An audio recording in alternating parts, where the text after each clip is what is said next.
They say that when you're truly alone, you're never really alone at all.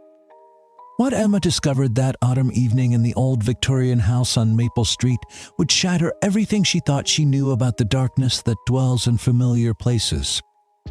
The Richardson family had always prided themselves on being rational people, the kind who rolled their eyes at ghost stories and laughed at horror movies. Which is precisely why Emma couldn't explain what happened that chilly October evening when she found her older sister Maya in the kitchen of their century-old home on Elm Avenue. Emma grabbed a glass of water from the cabinet and turned to Maya, who was stirring something on the ancient cast-iron stove. "Do you believe in spirits?" she asked, her voice barely above a whisper. Maya shook her head with a slight smile. "Not really, but—" She paused, her spoon clinking against the pot's edge. "There was this one time I thought I experienced something unexplainable." Emma's pulse quickened. She'd been planning to ask this question for weeks, hoping it would lead to the story she'd been desperate to share. "Maya, did you ever try to frighten me when I'd come home from Lincoln Middle School?" She had intended to follow that question with her own terrifying tale once Maya answered. It would somehow provide the closure she craved. Maya's response would calm her nerves, and she wouldn't need to dredge up those memories again. Maya continued stirring, her brow furrowed in thought.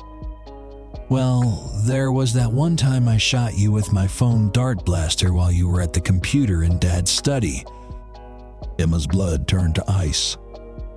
She wished Maya had never said that. That incident wasn't what had happened to her during 9th grade at Roosevelt High. Yes, she remembered the foam dart incident, but it paled in comparison to what she was about to reveal. It was early November, just after Emma had turned 15 and started her freshman year. The autumn leaves had begun their final descent, carpeting the grounds of the old Thornfield estate, where the Richardsons had lived for 3 generations. That particular Wednesday, Emma arrived home and retreated to her bedroom, settling onto her 4-poster bed with her wireless earbuds to watch videos on her tablet. The afternoon light filtered through the tall windows, casting long shadows across the hardwood floors. Her mother, Dr. Catherine Richardson, had called to inform her that Maya would be leaving shortly to visit her friend Sophie at Pinewood Apartments across town. Both parents worked late shifts at Mercy General Hospital, which meant Emma would be alone in the sprawling Victorian house until well past 9 o'clock. Emma had always been unnaturally quiet when left alone. She harbored an irrational fear that someone might be hiding somewhere in the house's many rooms and corridors. Her logic was simple. If she made no noise, they couldn't locate her. Little did she know how prophetic that instinct would prove to be. She paused her video and made her way to the upstairs bathroom. The house's bizarre architecture played a crucial role in what followed a layout that seemed designed by someone with a twisted sense of space and shadow. Standing in the bathroom doorway, if you turned left, you'd find Maya's bedroom at the end of a narrow hallway lined with family portraits. Turn right, and you'd encounter the main staircase, a grand sweeping structure that descended halfway before reaching a landing, then continued in the same direction to the ground floor. This staircase led directly to the front entrance of Thornfield Manor. The house was equipped with a vintage security system that announced through an antique intercom whenever any door or window was opened, the tinny voice echoing through the halls like a mechanical ghost. Emma was in the bathroom, her hand reaching for the toilet handle, when a thunderous crash erupted from Maya's room. She assumed her sister was gathering her things before departing for Sophie's place. Emma flushed and moved to the ornate porcelain sink to wash her hands. But then silence.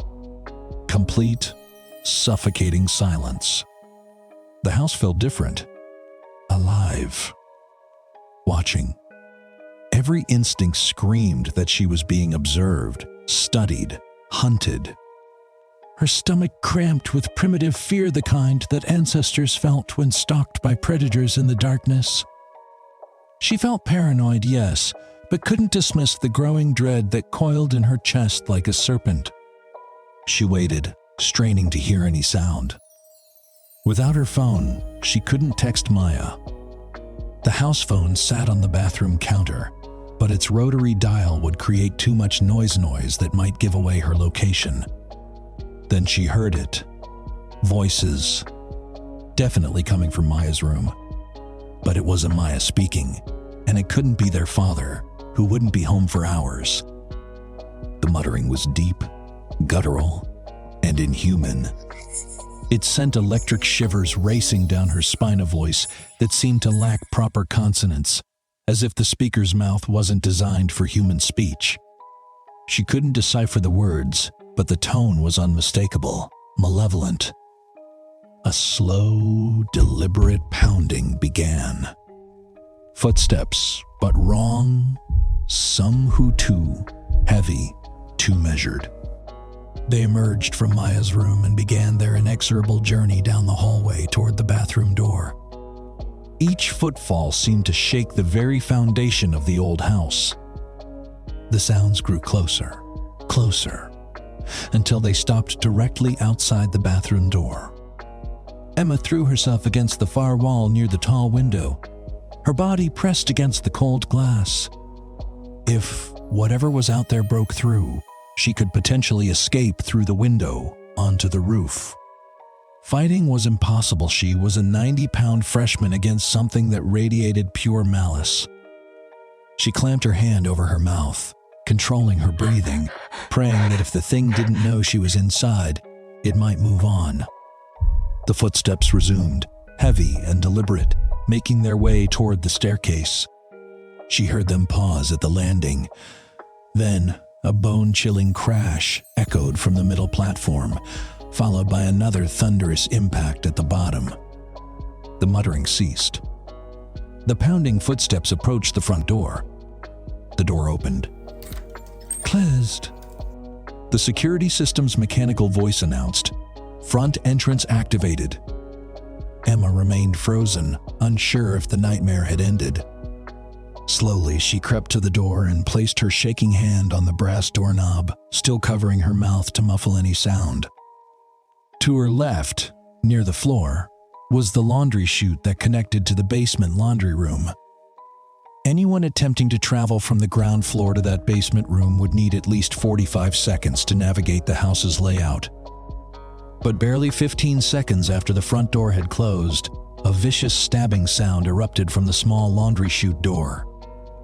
It sounded as if someone had taken a broomstick and was jabbing it upward at the metal panel, trying to break through. Emma watched in horror as the tiny door vibrated with each violent impact, the metal buckling and flexing. She pressed herself harder against the wall, terrified it might burst open and reveal whatever nightmare creature had invaded her home. Then, as suddenly as it had begun, the assault stopped. Emma remained barricaded in the bathroom for what felt like hours, before finally creeping to her bedroom to call her parents. Neither answered their phones. She spent the rest of the evening pressed against her bedroom door, holding the handle to prevent anyone or anything from entering. When Dr. and Mrs. Richardson finally returned home just after 10 o'clock, they dismissed Emma's account as an overactive imagination. When Maya arrived 20 minutes later, she too expressed doubt about her sister's story. But as Emma recounted every detail to Maya in the kitchen that October evening, she watched her sister's expression transform from skepticism to recognition to absolute terror.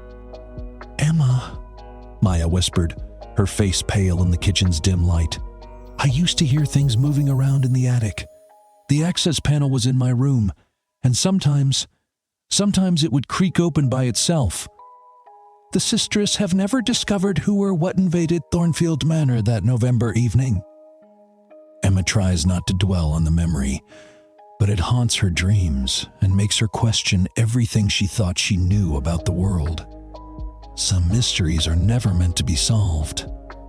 Some doors, once opened, can never be fully closed. And sometimes, in the darkness of an old house on Elm Avenue, something still walks the halls, searching for the girl who got away. The truth is, Emma Richardson learned that day that skeptics make the most compelling witnesses. After all, When someone who doesn't believe in ghosts encounters the impossible, who's going to argue with their testimony?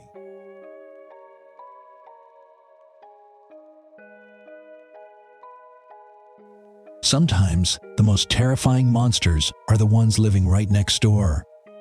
My name is Maya, and I was 19 years old when this nightmare began. It was the summer of 2019, and I was living with my aunt in a rundown apartment complex called Riverside Towers in Detroit, Michigan. The building sat on Maple Street, a place where broken streetlights cast long shadows and every creak in the hallway made your heart skip a beat. Our apartment was number 812 on the 9th floor, the second to last unit in a dimly lit corridor that seemed to stretch into darkness. The last apartment, 814, belonged to a man we never spoke to, never acknowledged, but could never ignore. Mr. Garrison was his name, though we only learned it from the mailbox. He appeared to be in his early 70s, with wisps of silver hair clinging to his spotted scalp. What made him unforgettable wasn't his appearance. It was his habit of positioning himself like a sentinel outside his door, perched on the narrow windowsill that overlooked the hallway. Every single day, without fail, he would be there, watching, waiting. His pale blue eyes would track my movements with the precision of a security camera. Even when my aunt accompanied me, his gaze never wavered from my face. My aunt, Carmen, had warned me from day one. Stay away from that man, Maya. Something isn't right about him. We had no idea how right she was. It started on a Tuesday evening in August. As I approached our door, fumbling for my keys, Mr. Garrison's voice cut through the silence like a blade. "Hello, Maya." I froze. We had never introduced ourselves. We had never even made eye contact long enough for a proper greeting. Yet somehow, this stranger knew my name. The way he said it, slow, deliberate, almost caressing, each syllable sent ice through my veins. I mumbled a quick hi and disappeared into our apartment, but the damage was done. From that moment forward, every encounter became a ritual of dread. September 15th, 2019. A date burned into my memory forever. Aunt Carmen was pulling a double shift at Metropolitan General Hospital, which meant I'd be alone until 7 a.m. the next morning. I returned home around 10:30 p.m., exhausted from my evening classes at Wayne State University. As always, Mr. Garrison occupied his post by the window. But this time, instead of his usual greeting, he asked a question that made my blood run cold.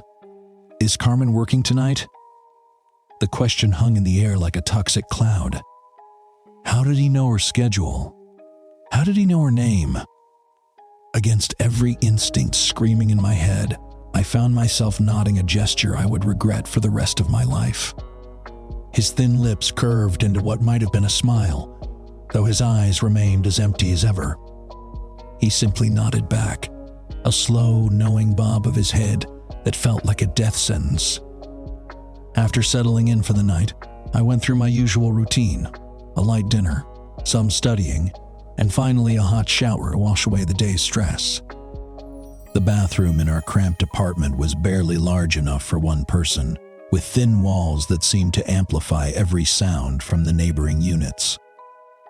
It was while I was shampooing my hair that I heard a low, rhythmic grinding noise, like metal scraping against concrete.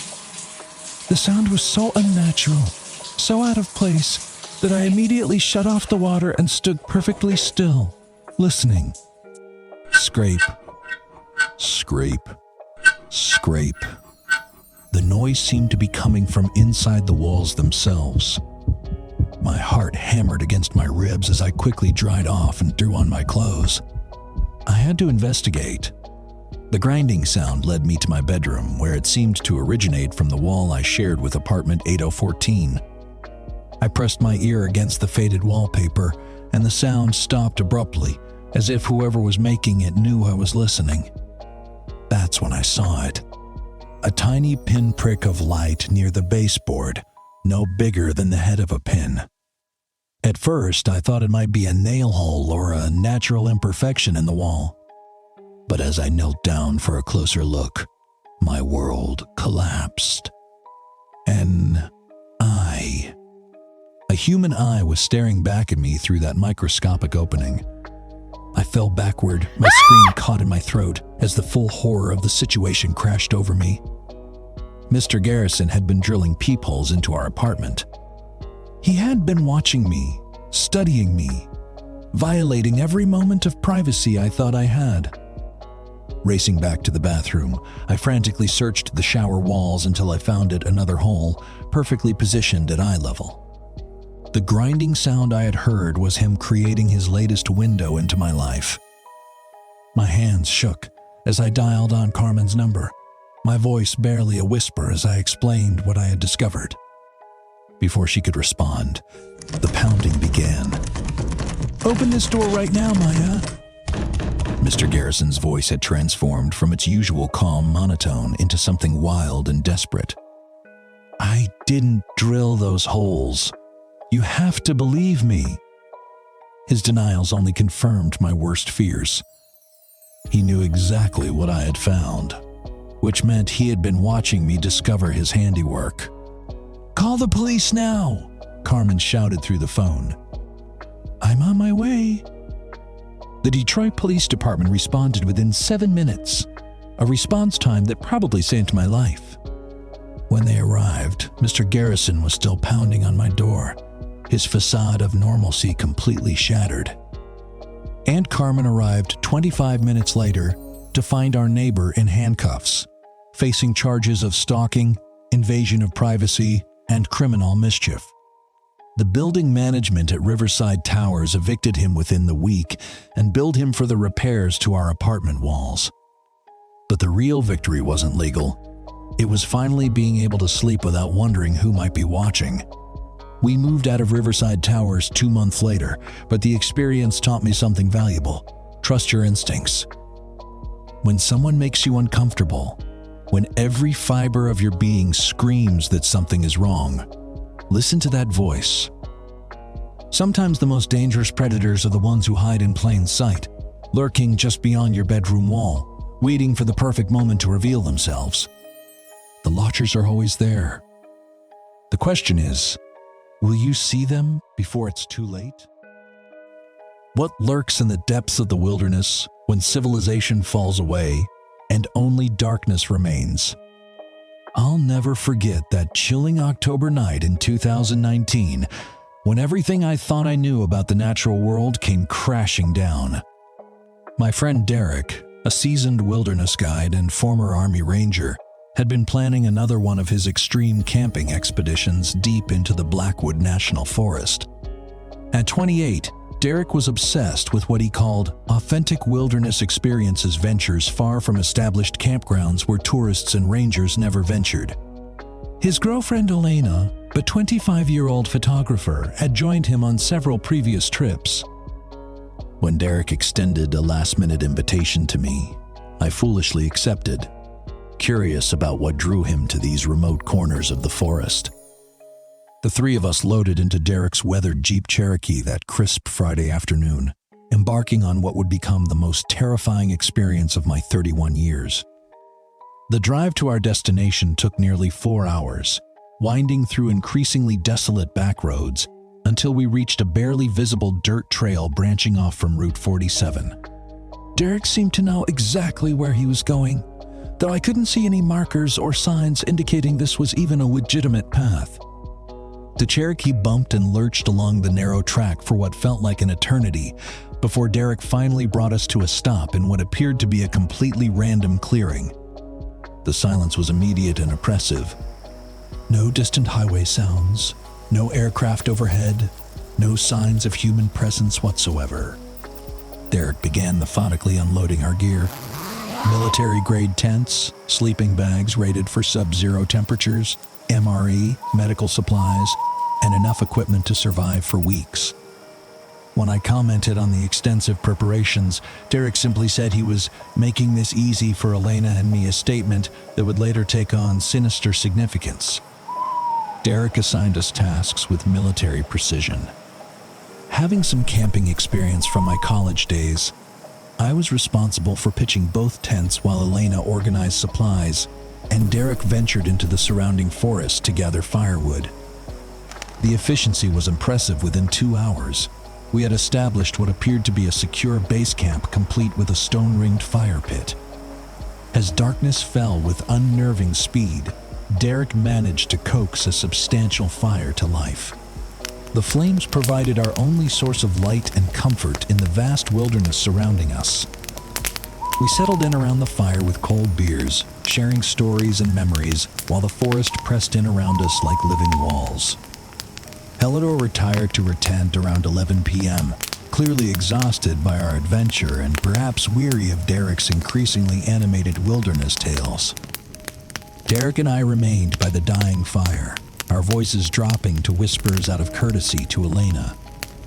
The alcohol had finally begun to affect me when Derek suddenly raised his hand and hissed, "Listen."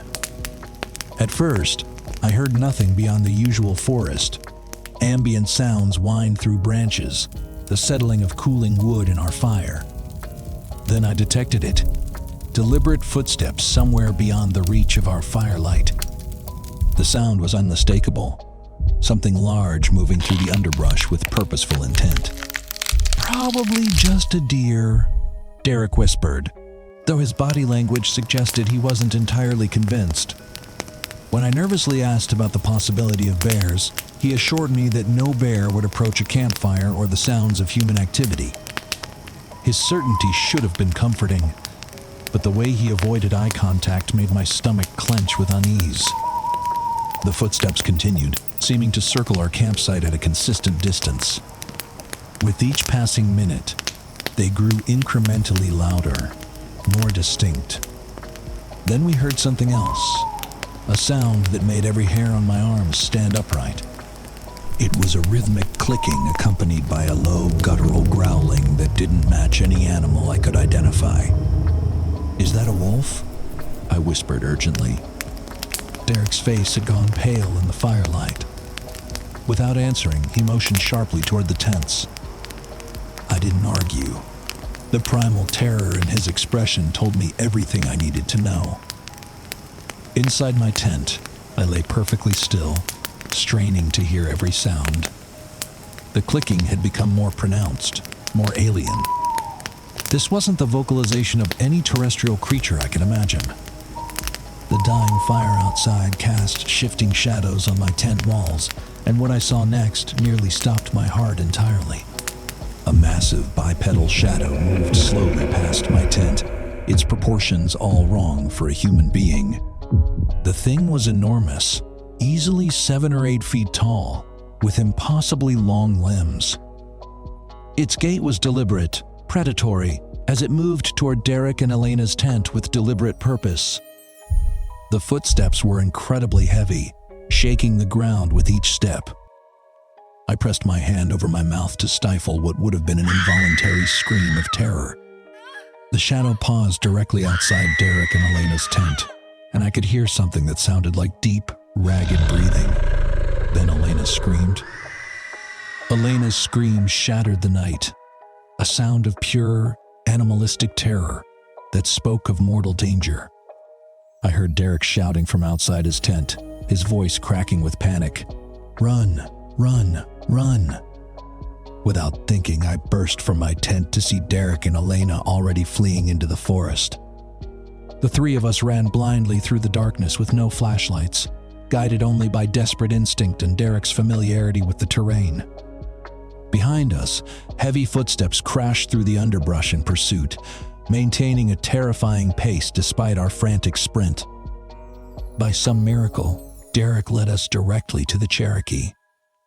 We threw ourselves into the vehicle without looking back, and Derek gunned the engine before our doors were even fully closed. But our nightmare wasn't over. The narrow dirt trail ended in a dead end barely 200 yards from our campsite. Derek was forced to attempt a 3-point turn in pitch darkness, while whatever had been stalking us remained somewhere in the surrounding forest. I begged him to kill the headlights so the creature couldn't track us, but he insisted he needed them to avoid colliding with trees during the precarious maneuver. For several agonizing minutes, Derek shifted between drive and reverse, slowly turning the Cherokee around while I sat in the back seat with every muscle clenched, scanning the tree line for any sign of Don, our pursuer. Finally, we completed the turn, and Derek floored the accelerator, carrying us away from that accursed place at dangerous speed. We abandoned over $300 worth of equipment at that campsite gear we would never retrieve. The thought of returning to Blackwood Forest, even in broad daylight with armed rangers, filled us with instinctive dread. When we finally reached civilization and our nerves had settled enough to speak coherently, Elena described what had terrorized them in their tent. Something massive had pressed against the fabric, attempting to tear through the reinforced material while breathing heavily just inches from their faces. Derek, despite his extensive wilderness experience and military training, admitted he had never encountered anything remotely similar.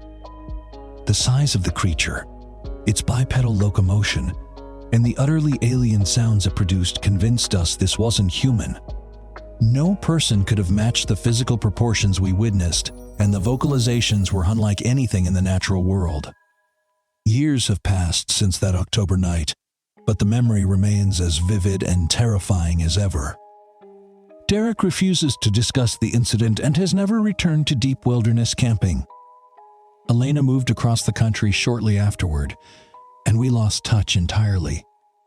I've researched extensively, consulted with wildlife experts, and explored every rational explanation for what we encountered in Blackwood Forest. Nothing fits. No known animal matches the characteristics of what stalked us that night. Not bears, not wolves, not any creature documented by science. Perhaps everyone experiences one truly inexplicable encounter in their lifetime. Something that challenges everything they thought they understood about reality. That night in Blackwood Forest was mine, and I pray it was also my last. Some places in this world are meant to remain unexplored, where ancient things still move through the darkness, waiting for the foolish to venture too far from the safety of civilization.